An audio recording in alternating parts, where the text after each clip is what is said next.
नमस्कार। आज के इस विशेष विश्लेषण में हम एक बेहद ही दिलचस्प विषय पर गोता लगाने वाले हैं। हम सबने बचपन से ही समुद्र मंथन की पौराणिक कथा अनगिनत बार सुनी है, लेकिन आज हम इस कथा को केवल एक कहानी के नजरिए से नहीं देखेंगे। इसके बजाय हम इसे मानव मन की एक गहरी दार्शनिक यात्रा के रूप में डिकोड करेंगे। एक हिंदू दार्शनिक के दृष्टिकोण से ये समझेंगे कि आखिर भगवान विष्णु ने एक कछुए का यानी कूर्म अवतार ही क्यों लिया, इसके पीछे का विज्ञान और मनोविज्ञान क्या है। तो चलिए इस अद्भुत यात्रा की शुरुआत करते हैं। इस पूरी कथा के बिल्कुल केंद्र में एक बहुत ही गहरा सवाल छिपा हुआ है। जरा सोचिए, जब जीवन में घोर अराजकता हो, सब कुछ बिखर रहा हो, तो एक अशांत और खंडित मन अपना संतुलन कैसे पा सकता है?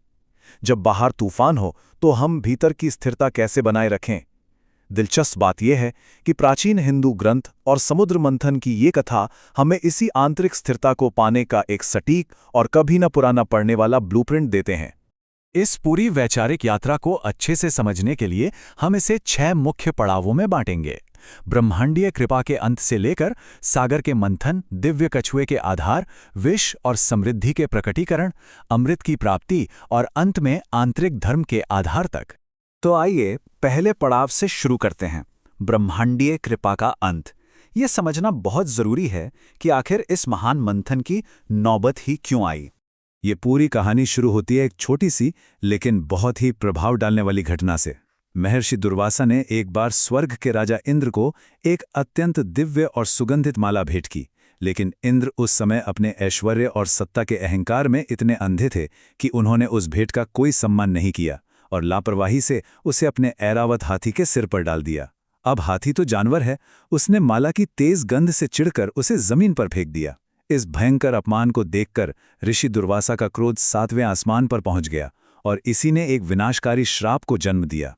दुर्वासा मुनि ने कहा कि ऐश्वर्य के घमंड में तू इतना अंधा हो गया है, जा, जैसे ये माला मिट्टी में मिली है वैसे ही तीनों लोकों की समृद्धि भी नष्ट हो जाएगी। अब अगर हम इसे दार्शनिक नजरिए से देखें तो ये श्राप उस पल का प्रतीक है जब कोई इंसान अपने सद्गुण खो देता है। जैसे ही हमारे भीतर से आदर और पवित्रता खत्म होती है ना, वैसे ही हमारा आंतरिक आत्मविश्वास और बाहरी समृद्धि दोनों ताश के पत्तों की तरह ढह जाते हैं। ठीक यही देवताओं के साथ हुआ। वे अपनी शक्ति खो बैठे और असुर हावी होने लगे। और यहीं से हमारा दूसरा पड़ाव शुरू होता है, ब्रह्मांडीय सागर का मंथन। जब सब कुछ छिन गया तो एक ही उपाय बचा था। देवताओं ने भगवान विष्णु की शरण ली, जिन्होंने उन्हें एक बहुत ही अजीब सी सलाह दी, असुरों के साथ संधि करने की। यह समझौता मानव मन के द्वंद्व को बहुत ही शानदार तरीके से दर्शाता है। एक तरफ देवता हैं जो हमारे भीतर के सद्गुणों का प्रतीक हैं, वे कमजोर पड़ चुके हैं, लेकिन उन्हें परम सत्य या अमृत की तलाश है। दूसरी तरफ असुर हैं जो हमारे अवगुण या अहंकार का प्रतीक हैं, वे शक्तिशाली हैं और लालच से भरे हैं। जब भी जीवन में कोई बहुत बड़ा बदलाव लाना होता है तो राजा बलि के साथ किए गए इस युद्ध विराम की तरह ही हमारे मन के इन दोनों पक्षों को कुछ समय के लिए एक साथ काम करना ही पड़ता है। मंथन की ये प्रक्रिया बहुत ही स्पष्ट थी। क्षीर सागर में औषधियां डाली गईं, महान मंदराचल पर्वत को मथानी बनाया गया और वासुकी नाग को रस्सी की तरह लपेटा गया। यहाँ एक बहुत ही मजेदार बात ध्यान देने वाली है। असुरों ने अपने अहंकार में आकर नाग का मुख पकड़ने की जिद की। मतलब एक जहरीले सांप के मुंह की तरफ खड़े होना कोई बहुत समझदारी तो नहीं थी। वहीं देवताओं ने शांति से पूंछ पकड़ ली। ये साफ दिखाता है कि कैसे हमारा अहंकार हमेशा श्रेष्ठ दिखने का दिखावा करना चाहता है। खैर, इसके बाद मंथन शुरू हुआ, लेकिन ये मंथन इतना आसान नहीं था। जैसे ही जोरदार प्रक्रिया शुरू हुई, भारी भरकम मंदराचल पर्वत बिना किसी बेस या आधार के सागर की गहराई में डूबने लगा। यहाँ एक बहुत ही गहरा सबक छिपा है। मंदराचल पर्वत हमारे द्वारा किए जाने वाले विशाल मानवीय प्रयासों और बड़े बड़े संकल्पों का प्रतीक है, लेकिन अगर उन प्रयासों के नीचे कोई ठोस अडिग आधार ना हो तो हमारा बड़े से बड़ा संकल्प भी अपने ही भारीपन के नीचे आकर डूब जाएगा। और जब प्रयास डूबने लगे तब आता है हमारा तीसरा पड़ाव, दिव्य कछुए का आधार। यही कहानी में सबसे बड़ा मोड़ आता है। यहीं हमें हिंदू दर्शन का सबसे गहरा रहस्य मिलता है। भगवान विष्णु ने डूबते पर्वत को बचाने के लिए कूर्म यानी कछुए का ही रूप क्यों लिया?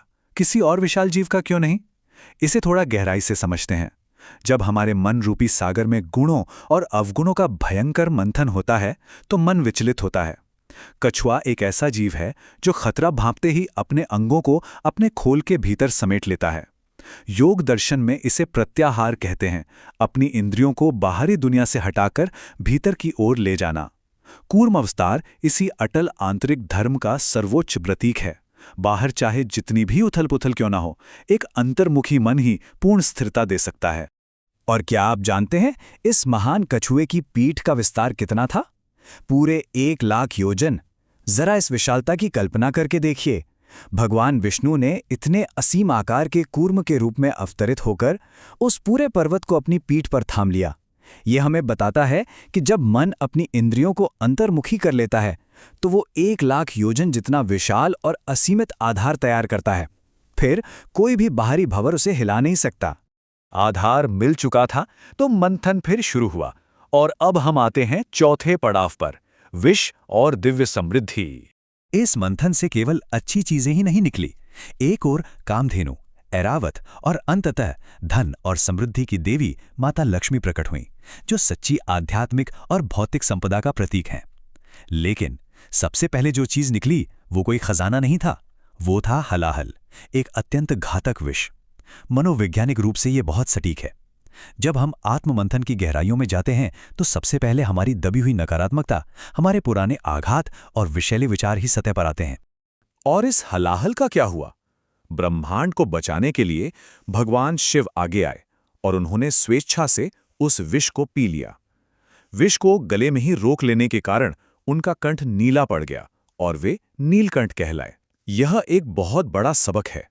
आध्यात्मिक परिवर्तन या गहरे आत्ममंथन के दौरान जो विषैले विचार निकलते हैं, उन्हें बिना प्रतिक्रिया किए अपने भीतर समेटकर बेअसर करना पड़ता है। शिव की तरह हमें भी अपनी नकारात्मकता को न तो दूसरों पर उगलना है और न ही उसे अपने अंदर फैलने देना है, बल्कि उसे कंठ में ही रोककर निष्क्रिय कर देना है। विष के शांत होने के बाद ही हमें मिलता है हमारा 5वां पड़ाव, अमृतता का अमृत, वो परम लक्ष्य जिसके लिए ये सब हो रहा था। जैसे ही अमृत कलश बाहर आया, असुरों का लालच फिर से हावी हो गया और वे उसे पहले पीने के लिए आपस में ही लड़ने लगे। तब संतुलन बहाल करने के लिए भगवान विष्णु एक अत्यंत आकर्षक मोहिनी अवतार में प्रकट हुए।